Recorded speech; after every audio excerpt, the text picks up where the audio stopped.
¿Mm? Es ingeniero de...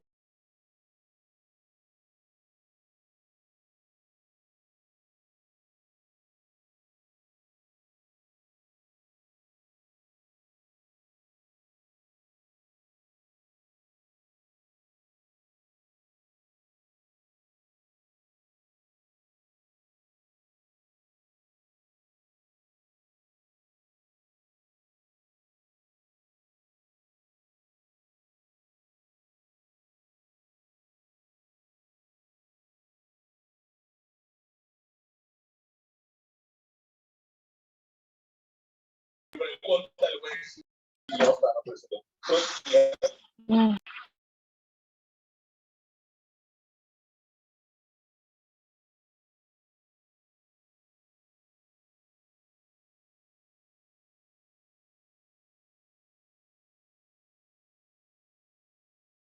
Bien, esperemos un minutito hasta que se conecten todos, por favor.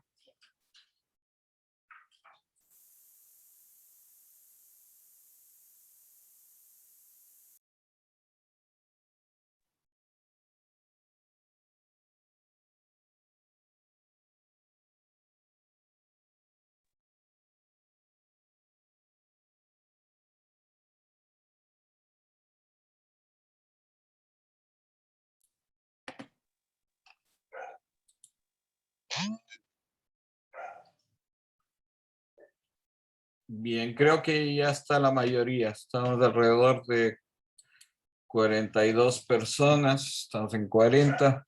Entonces, bueno, ya creo que se van integrando.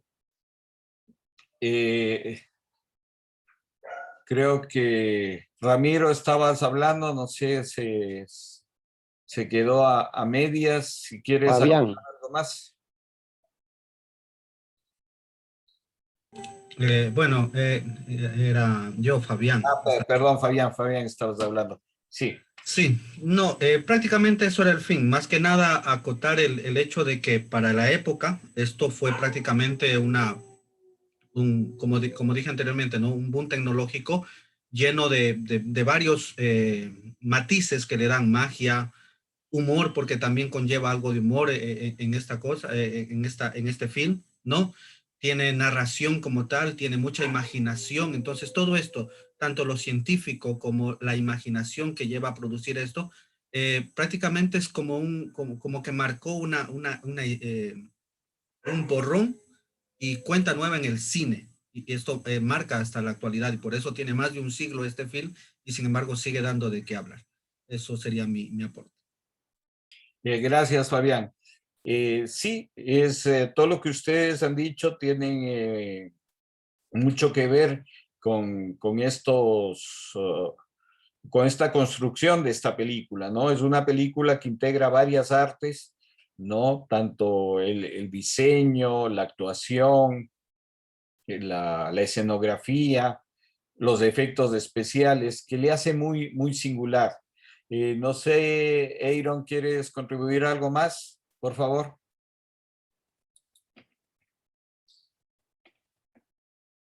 No se te escucha, creo que tienes apagado el micrófono. Ok, lo que decía es que desde el inicio pues hay la enseñanza de que el cine es mágico. A través del cine pues podemos experimentar muchas cosas y el cine también es creativo. Imaginémonos en los tiempos que ellos vivían, hacían cosas extraordinarias y solo era en base a la creatividad. Recordemos que este personaje también era mago, ¿no? Y él puso toda su creatividad en esta película. Y como usted dice, Carlos, el cine también, en el cine hay que ser muy recursivo. Solo eso quería aportar. Gracias. Bien, pasemos también al texto que les había mandado a leer, el de la fotografía. Y quiero empezar con una reflexión. En la actualidad vivimos un bombardeo de imágenes. La gente ya no se pasa tanto frente a la televisión porque ahora en los dispositivos móviles la gente está más preocupada de lo que le llega por el TikTok, por el Facebook, por el WhatsApp. Entonces, estamos viviendo realmente un bombardeo de imágenes y los jóvenes, los niños, no se diga mucho más. Dentro de este contexto de bombardeo de imágenes, redes sociales, digitalización, hace unos 8 años, cuando hubo la elección de Donald Trump, que competía con Hillary Clinton, se dio un hecho muy conocido, un escándalo muy conocido, que está representado en un documental que todavía creo que está en Netflix, acerca de una compañía inglesa que compró la base de datos de Facebook, y en base a esta información que tenía de la gente, de los gustos, de sus tendencias, comenzó a manipular y a manejar la información para que la gente que en esa época estaba la Hillary Clinton mayoritariamente en las encuestas de arriba, comenzaran a virarse, ¿no? Y darle justamente la ganancia a Donald Trump. Les doy estos antecedentes y este contexto para analizar, y de acuerdo al texto que les mandé a leer de la fotografía, por qué es importante la lectura de imágenes, por qué es importante analizar las imágenes. ¿Quién quiere participar, por favor?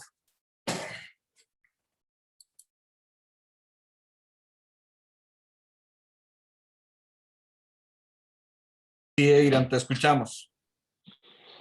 Sí, bueno, es importante aprender a analizar las imágenes para poder descifrar los mensajes. De pronto, pues en nuestro medio, lo que es el arte, la cultura, mucha gente simplemente se dejan llevar por lo estético, ¿no? Para apreciar una imagen hay dos momentos importantes, como es la denotación y lo que es connotación. Denotar es nombrar cada uno de los elementos que tenemos en una foto, por ejemplo, ¿no? Y connotar es dar el significado, en pocas palabras. Denotar es algo objetivo y la denotación es algo subjetivo. Yo creo que es muy importante la lectura de imagen para que nuestro público, la gente, sea crítica, porque simplemente a veces dice, esto está bonito, pero no pasan de eso, ¿no? De lo estético. Gracias. Gracias. Vamos con Rommel, por favor.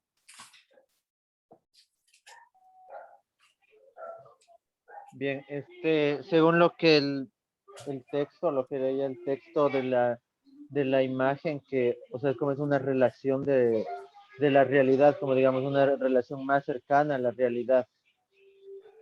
Y también que se puede interpretarla de diferente manera. Y yo pensaba, bueno, miraba una imagen de estas protestas de Colombia, de un hombre que está en caballo con la bandera de Colombia y atrás se ve fuego. Y yo me decía, o sea, esta imagen podría ser representada de dos, o interpretada más bien de dos maneras, porque, digamos, por un lado se podría ver como el heroísmo de un personaje, pero por otro lado, digamos, la violencia o el vandalismo. Entonces, creo que la imagen es muy fácil también de manipular en ese aspecto. Gracias. Marlene, por favor. Es importante porque a través de ello podemos conocer la realidad de una época o de un suceso en particular. La lectura es importante porque se debe ir más allá de solo mirar objetivamente la imagen, sino que también debemos mirar los símbolos ocultos que se encuentran, ya que estos nos muestran una realidad que sucede en un pueblo o en una ciudad. Bien, Gracias. gracias. Giovanni, por favor. Bueno, la cuestión de las imágenes es importante porque nos muestran el momento, el sitio, y nos pueden a nosotros hacer una interpretación de qué es lo que sucedió y pueden aportar muchísimo a nuestra investigación. Sí, la imagen es una de las formas más poéticas que tenemos nosotros de hablar de una realidad, ¿no? Puede ser que sea una realidad tan extrema o puede ser que sea una realidad tan fructífera, pero lo marca y lo deja en la historia y lo inmortaliza prácticamente, ¿no? Ahora, dependiendo de nosotros del tipo de formación que tengamos, interpretaremos y pondremos un juicio de valor a esas imágenes, ¿no? Entonces, por eso es importante incluso que nosotros podamos transmitir mediante imágenes mucho de nuestros trabajos y de decir cómo era la realidad y cómo está. Gracias. Gracias también. Jason, por favor. Yo creo que aparte de la importancia de saber cómo leer una imagen, es también importante decir cuál es el poder que tiene una imagen, porque una imagen por sí sola puede decir muchas cosas. Lo mencionaron algunos de nuestros compañeros sobre la lectura que hay sobre las imágenes, que puede ser tanto positivas como negativas. Entonces yo creo que el poder de la imagen en sí es bastante importante y puede como que cambiar la forma de pensar de una sociedad por completo. Y aparte de eso, lo que usted decía sobre que estamos bombardeados de imágenes porque que estamos bombardeados de imágenes actualmente, eh, hay quizá pros y contras. Uno de los pros, yo creo que ahora tenemos como que la facilidad de seleccionar lo que nosotros queremos ver,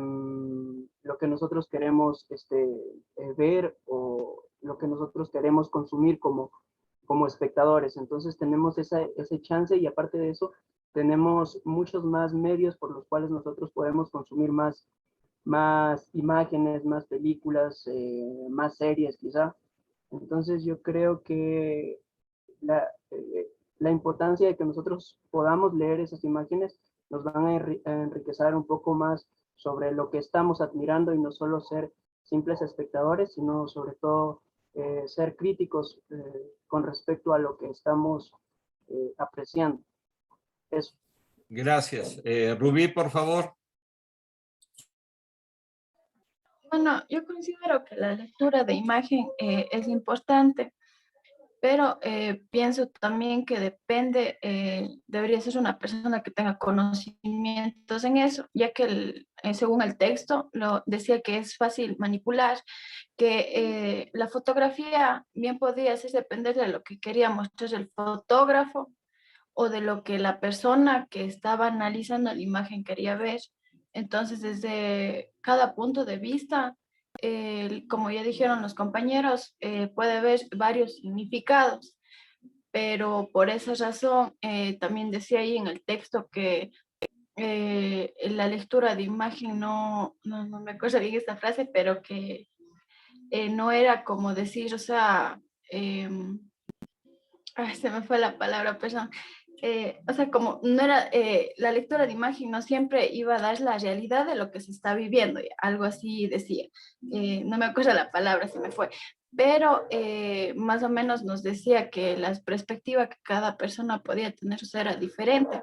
Entonces, bien, el fotógrafo podría estar capturando algo que él considera importante y considera de una manera, pero bien la persona que lo está observando podría considerarlo de otra manera. Entonces, por eso la lectura de imagen es bastante importante. Pienso yo que debería ser una persona que sea objetiva y que no quiera ver lo que para él está bien, sino lo que realmente quiere transmitir.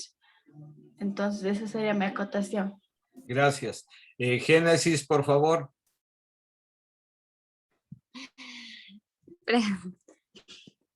La manito no se me alzaba, perdón. Bueno, con respecto a lo que es la fotografía, debemos tener en claro que la fotografía es el testigo visual de la historia. La fotografía nos transporta al pasado, nos hace ver algo en algún momento familiar, algo que nosotros hayamos pasado. La fotografía lo plasma ahí en un momento, es un momento único. Y depende cómo uno desea crear el contexto. Las interpretaciones para las personas serán diferentes a la manera de cómo uno, o sea, siendo el fotógrafo, va a proyectarlo a las demás personas, como le indicó mi compañera. Por ejemplo, las fotografías de la guerra del CENEPA, todas están plasmadas incluso el diferente tono del color, la textura, las personas con el traje, incluso plasma todo lo que tenga que ver, sea algo armonioso o sean momentos de dolor, pero todo eso capta una imagen, una fotografía, que al momento de uno tratar de leerla, habrán muchos significados y no todos van a lo mejor llegar a lo mismo, porque cada quien puede llegar a un concepto diferente. Gracias. Bien, gracias. Vamos con Ramiro, por favor. Antes de que se me vaya la idea, a propósito del tema del texto, cuando se habla de que la fotografía es una parte de la realidad, no una verdad absoluta, y es una parte de realidad, no sé si de pronto Carlos o alguno de nuestros compañeros que estamos en esta jornada vieron una foto que dio la vuelta al mundo de las protestas de octubre.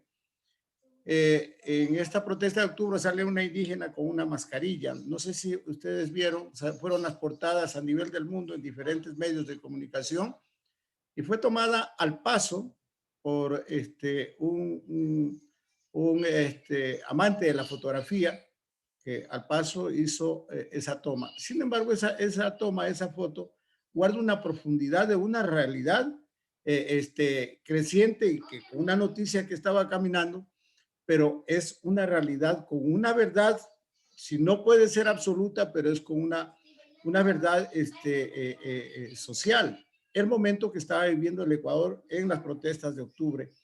Y esto va a implicar de que esta fotografía no necesitaba un título, necesitaba simplemente un pie de foto que diga Ecuador, porque era suficiente con eso el levantamiento indígena. Entonces esto implica de que la fotografía en síntesis nos ayuda mucho cuando se tiene, es oportuno el lente.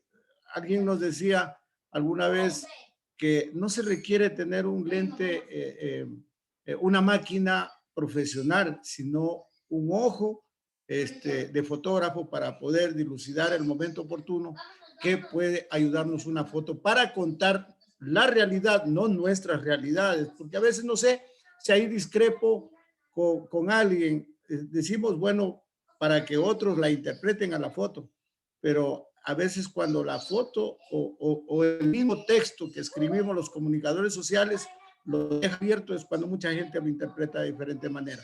Eso nomás les quería convidar para analizar esa foto que que tuvo trascendencia a nivel internacional.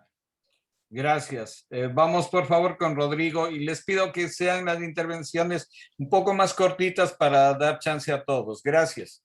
Vamos Rodrigo, por favor. Sí, bueno, básicamente quería decirles que una foto no muestra siempre la realidad absoluta, que muestra un ángulo de la realidad. Por ejemplo, yo estudio criminalística y es vital en criminalística tomar fotos e imágenes de la escena del crimen y siempre se toma de cada ángulo, de modo que se dé una imagen objetiva. Con esto quiero decir pues que siempre necesitamos el pensamiento crítico, más allá también del sentimentalismo. Y eso, básicamente. Gracias. Vamos, por favor, con Kevin. Bueno, yo quería aportar que, como ya lo mencionaba anteriormente, en este caso una fotografía, y en el texto lo mencionaba que nos enviaron, que captura un momento, es un instante, que puede determinar, significar varias cosas para distintas personas y que por ende puede no ser todo, todo el conglomerado de una situación en particular. ¿A qué quiero llegar a esto? Que en una parte que mencionaba anteriormente sobre la fotografía, que pueden llegar a manipularlo. Lo dijeron aquí, que no hay que basarnos en el sentimentalismo, la parte emotiva que tenemos los seres humanos, con lo que muchas veces incluso las marcas quieren, que en este caso manipularnos para, en este caso, implantar las ideas en nuestra mente para, por ejemplo, comprar determinado producto. En este caso, en el elenco hacíamos un análisis de una obra de Juan Mayorga, Jimelbeck, en donde se retrataba en la época nazi, en donde en este caso un personaje de la Cruz Roja fue en este caso a una, digamos, a una utopía, según los alemanes, donde tenían conviviendo pacíficamente, estaban conviviendo con los judíos. Y lo que querían ellos era venderles esa imagen al mundo para que les dejen de hacer lío. Y esta persona que, o sea, no conocía el contexto en sí, se topó con una realidad que estaba muy bien retratada, porque estaban prácticamente actuando dentro de la misma obra. y los hacían actuar, y la imagen que se llevó él y que presentó al mundo era la de una realidad totalmente distinta a la que en este caso conocemos actualmente. Y, o sea, él pudo ser testigo en ese caso, bueno, de una muy buena actuación, pero lo que le llegó a las demás personas fue algo que chocó con lo que tenían, les habían dicho, de que todo lo que pasaba con los judíos, pero acá me muestran algo que no es así. Y por eso tenemos que profundizar bastante en esto, y para eso está la lectura de imagen. Gracias. Vamos con Pamela, por favor. Buenas. Disculpen, creo que se me ve mi... Bien, yo solamente quería acotar, perdón, algo que yo recuerdo de alguna vez que estudié fotografía, y es el hecho de lo que hablan mucho los compañeros en consecuencia de cómo puede afectar la perspectiva. Aquí entra una palabra muy interesante en tema de fotografía, y es la perspectiva. Un claro ejemplo de esto es una fotografía bastante icónica que es de un fotógrafo llamado Kevin Carter. Es una fotografía de una niña y detrás hay un buitre. Creo que la mayoría la hemos visto. Por esta fotografía, Kevin Carter ganó un Pulitzer, ¿sí? Porque era una fotografía que aparentemente mostraba la realidad de una niña desnutrida y en un estado de vulnerabilidad.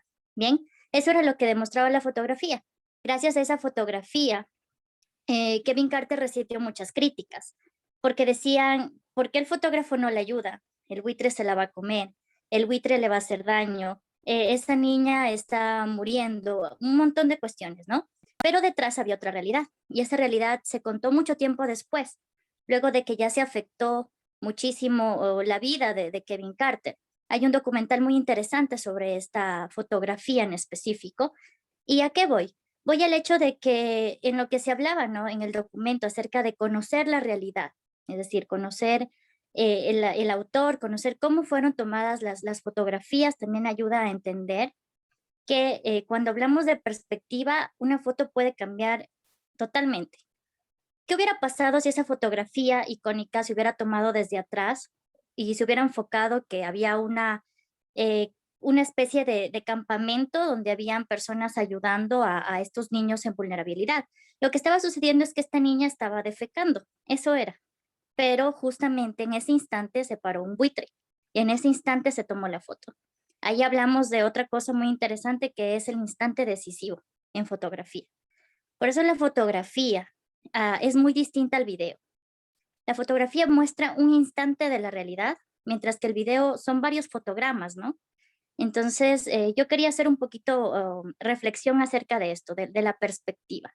Entonces, siempre antes de poder interpretar una imagen, debemos preguntarnos qué hay detrás, qué sucedió, qué pasó. Y ahí viene la cuestión ya de la investigación propia de cada ser humano y de su forma de querer interpretar lo que ve, no quedarse solamente con eso que uno le muestra. Nada más. Gracias. Bien, gracias. Vamos con Cristian, por favor.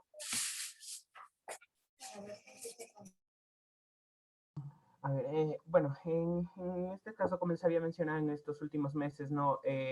Yo veo en todas las producciones audiovisuales, ¿no?, de imagen, de sonido, de video, les veo mucho una importancia más informativa, ¿no?, que el tema de artístico, con un fin máximo dentro de esta situación sanitaria que es la supervivencia, ¿no? Entonces, de ahí la importancia de la lectura de la imagen. En este caso, para mí radica en que conocer cómo hacer una adecuada lectura e incluso conocer cómo se hace o cómo la gente, el resto de la gente podría hacerla, en que a la vez como cuando conoces, o sea, cómo se hace la lectura y qué lectura podría tener una imagen, sabes también cómo construirla para que la lectura que otra persona haga, que la persona común, que la persona que la vea, pueda estar lo más acercada a la veracidad, ¿no?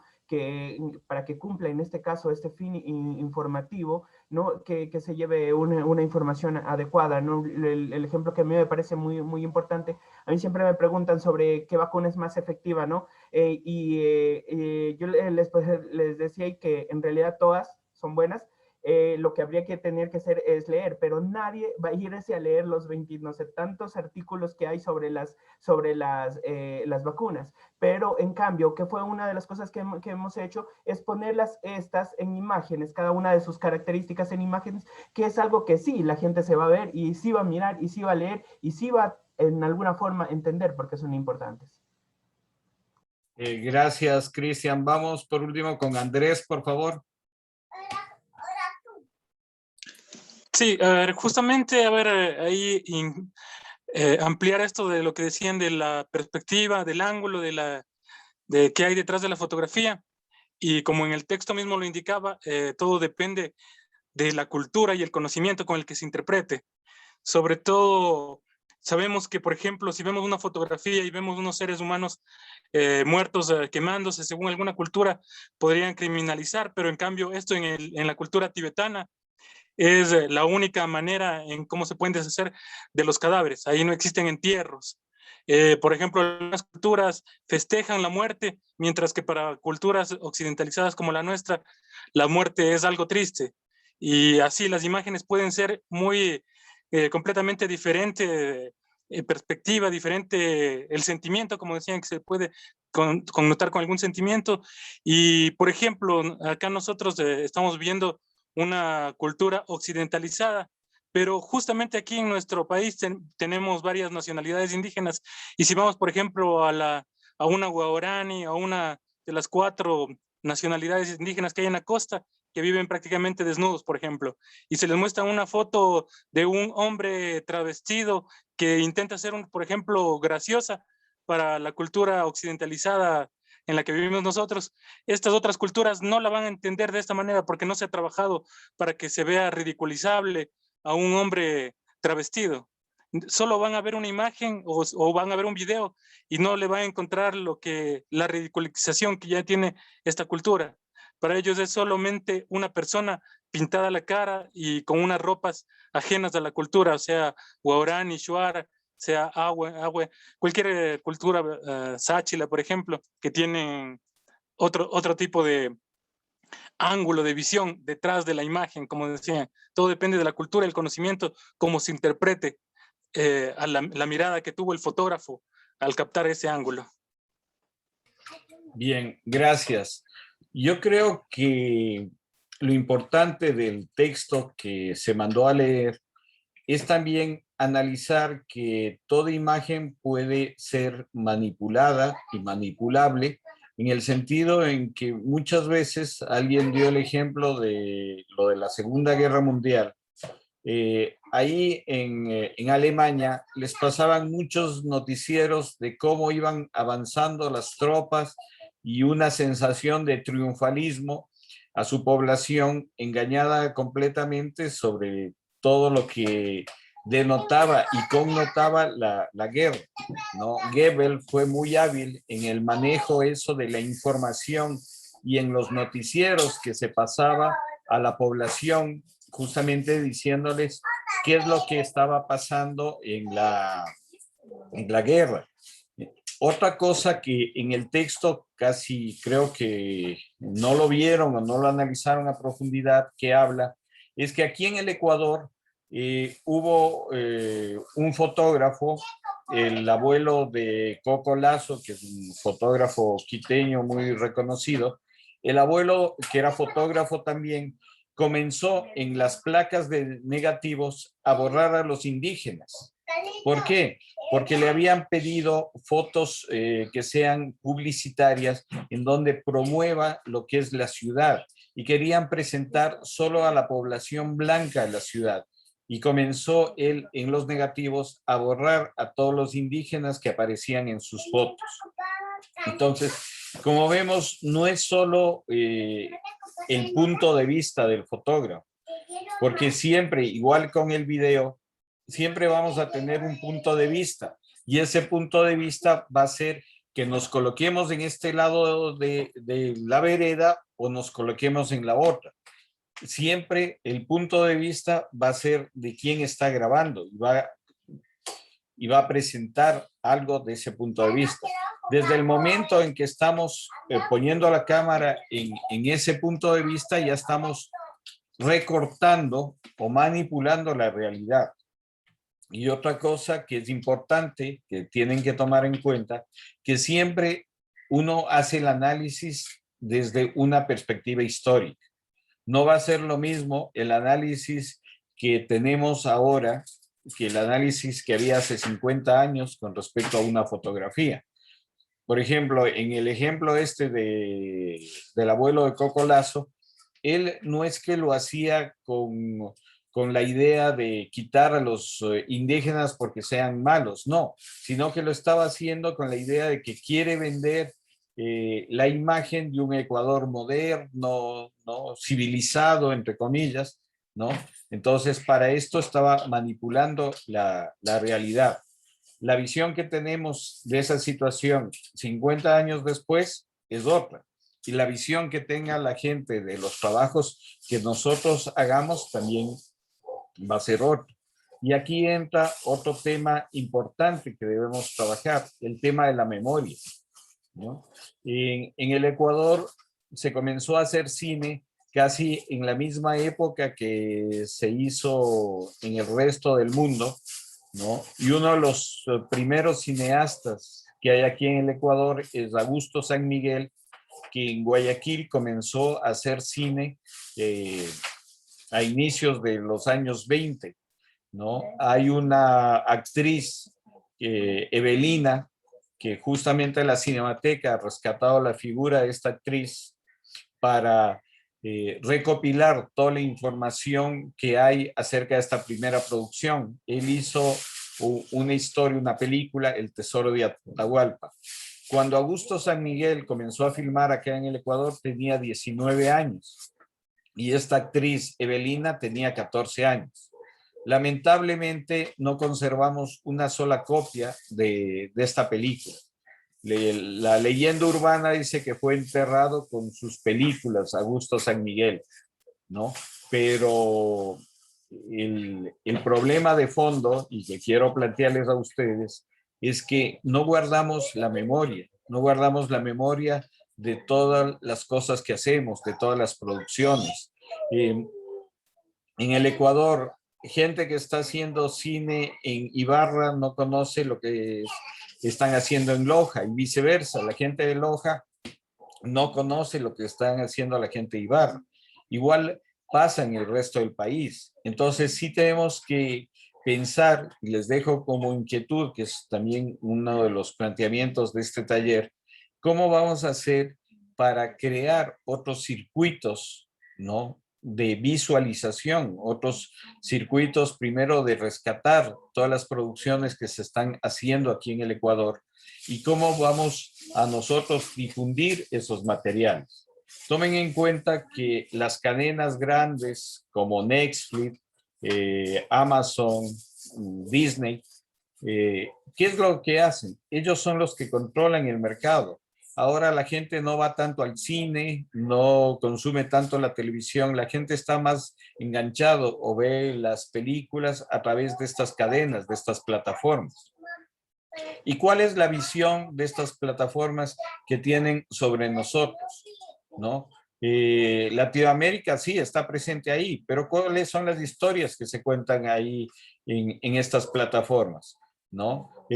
Los colombianos, mexicanos, todos son narcos. ¿Cuál es la visión que tiene el mundo de América Latina? Es que todos somos aquí narcos. Todos estamos vinculados al narcotráfico. ¿Por qué? Porque las historias que se cuentan son esas. No hay otra visión de América Latina. No contamos otras historias. ¿Y por qué no contamos otras historias? Porque los intereses de estas grandes cadenas es que sigan pensando que sí, Latinoamérica solo hay balazos, solo hay cosas de esas, ¿no? Es una visión también del norte hacia el sur, ¿no? Entonces sí hay que tomar en cuenta también estos análisis, estos aspectos muchas veces ideológicos que está detrás no solo de las imágenes, que está detrás del cine y que está detrás de toda esta cadena. Muchos de ustedes son jóvenes que quieren realizar producciones, pero también tienen que estar conscientes en qué mercado están. Si ustedes quieren llegar a estas plataformas cómo llegar. O sea, no solo llegar diciendo, ah, voy a vender una serie de narcos en Ecuador. No, no se trata solo de eso, sino se trata también de pensar cuál es la imagen que estamos dando de nuestro país hacia afuera y cuál es la imagen que nosotros queremos tener sobre nosotros mismos. No sé si alguien nos queda, antes de terminar esta primera parte, nos quedan unos 4 o 5 minutos. Si alguien quiere participar, igual que levante la mano para comentar de esto. Igual, si se desconecta, por favor, nos volvemos a conectar para una tercera etapa ya final, ¿no? De análisis tanto de la película como del texto que se mandó a leer. A ver, Giovanni, por favor. Sí, sobre lo que es de hacer unos circuitos para lo que es la memoria cinematográfica del Ecuador, hay que determinar una cosa, o sea, recién en estos últimos años, incluso tenemos una ley de cine, ¿ya? Una ley que llegó, creo, no sé si llegó a destiempo, que se perdió muchísimo material. Yo recuerdo haber visto muchísimos videos de cuando yo era adolescente y niño en la televisión, ¿no? Y de esos videos yo he buscado, he tratado de ver y no existe ninguno, que es producción netamente ecuatoriana. También quiero decir que esto de saber, de aprender cine, para muchos de nosotros ya se pudo ser alcanzable cuando se comenzó a digitalizar el cine, porque ahora sí teníamos con una computadora y una buena cámara puedes hacer cine o puedes hacer video, diciéndolo desde esa forma un poco más humilde.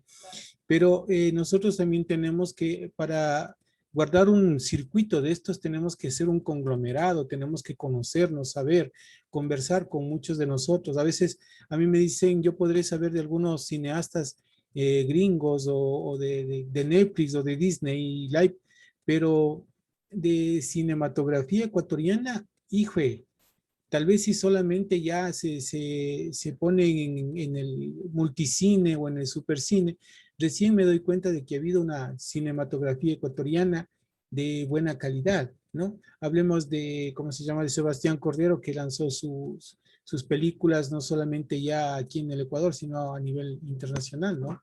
Entonces, como que te pones a pensar, dices, solo ellos, solo ese tipo, pero te pones a escarbar un poco más y ya tienes mucha gente que está haciendo muy buenos trabajos y de alta calidad. Ahora, festivales de cine en Ecuador, festivales que nos puedan incluir a muchos, que nos den la capacidad de exigirnos más, hijo, tampoco lo conozco aquí. Entonces yo creo que es como que nosotros estamos empezando desde cero, incluso con la ley que digo de cine, que se aprobó recientemente, que procura evitar ya que perdamos más filmografía como la hemos hecho. Muchas gracias. Gracias. Vamos, por favor, con Rodrigo. Sí, bueno, yo solo quería decirle que estoy de acuerdo con lo que dijo, con la visión que se trata de proyectar de Latinoamérica, Hispanoamérica, en general, con lo de las series.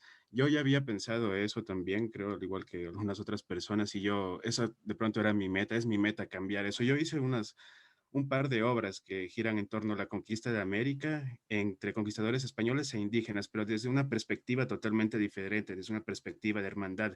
Y bueno, eso es parte de la identidad cultural que de cierto modo yo quiero reflejar en un futuro, bueno, si es que tengo la oportunidad. Y bueno, nada, solo confirmando que me parece muy bien su punto de vista, lo comparto. Gracias. Por favor, ya mismo se corta. Si se corta, nos volvemos a conectar enseguida. Mauricio, por favor, ¿nos quieres decir algo? Gracias, Carlos. Sí, yo pienso que debería también existir una situación de la cultura de los públicos, es decir, educar los públicos, porque realmente para poder ver el cine ecuatoriano, como decían los compañeros que hay muy poca producción, habría que analizar también eso, que no tenemos esa cultura un poco, al menos acá, yo pudiera decir un poco acá en la región sur, nos falta un poco más de cultura sobre justamente el cine. Entonces, viéndolo desde ese punto de vista, también tendrían que